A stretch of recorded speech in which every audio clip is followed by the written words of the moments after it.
নির্বাচন কমিশন গঠন করায় অন্তর্বর্তী সরকারকে ধন্যবাদ জানিয়েছেন বিএনপি নেতারা। দলের প্রতিষ্ঠাতার মাজারে শ্রদ্ধা নিবেদন শেষে তারা এসব কথা বলেন।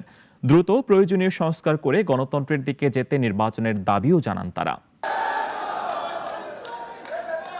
যুক্তরাজ্য বিএনপির সভাপতি মহিদুর রহমান দীর্ঘদিন পর দেশে ফেরায় তাকে নিয়ে বিএনপির প্রতিষ্ঠাতা জিয়াউর রহমানের সমাধিতে শ্রদ্ধা নিবেদন করেন বিএনপি সিনিয়র নেতারা। পরে কথা বলেন সাংবাদিকদের সাথে। বলেন, স্বৈরাচার পালিয়েছে বলেই দেশের মানুষ মুক্ত হয়েছে। অনেককে দেশ থেকে বাধ্য হয়ে চলে যেতে হয়েছিল, এখন তারা ফিরতে পারছেন। এই ছাত্র জনতা বর্তমান অন্তর্বর্তীকালীন সরকারকে একটি ম্যান্ডেট দিয়েছে। ম্যান্ডেটটি কি? স্বৈরাচার থেকে গণতন্ত্রে রূপান্তর করতে হবে। এটাই হচ্ছে এই সরকারের মূল এবং প্রধান ম্যান্ডেট। এবং সেই ম্যান্ডেট পালন করার জন্যে যে সমস্ত অত্যাবশ্যকীয় যে সংস্কার আছে সেগুলো তারা সম্পাদন করবে।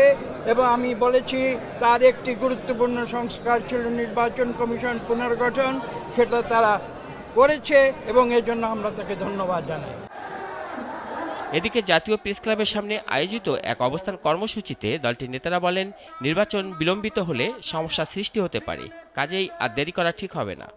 অন্তর্বর্তীকালীন সরকার আমরা আপনাদেরকে সমর্থন জানাই। এই সমর্থনের অর্থ এই নয় বাংলাদেশে নির্বাচন বিলম্বিত হবে, আবারও সমস্যার সৃষ্টি হবে, তাই সংস্কার করুন, আমাদের আপত্তি নাই। এমন সংস্কার করবেন না যে সংস্কারে দেশে নির্বাচন দেরি হতে পারে। রাজনৈতিক পট পরিবর্তনে ৩ মাস অতিবাহিত হলেও বিএনপির ভারপ্রাপ্ত চেয়ারম্যান দেশে আসতে পারছে না কেন, এমন প্রশ্ন এখন সর্বত্র। এমনটাই অভিযোগ করে বিএনপি নেতারা তার সকল মিথ্যা মামলা প্রত্যাহারের দাবি জানান। রাশেদুল কাদির, নাগরিক, ঢাকা।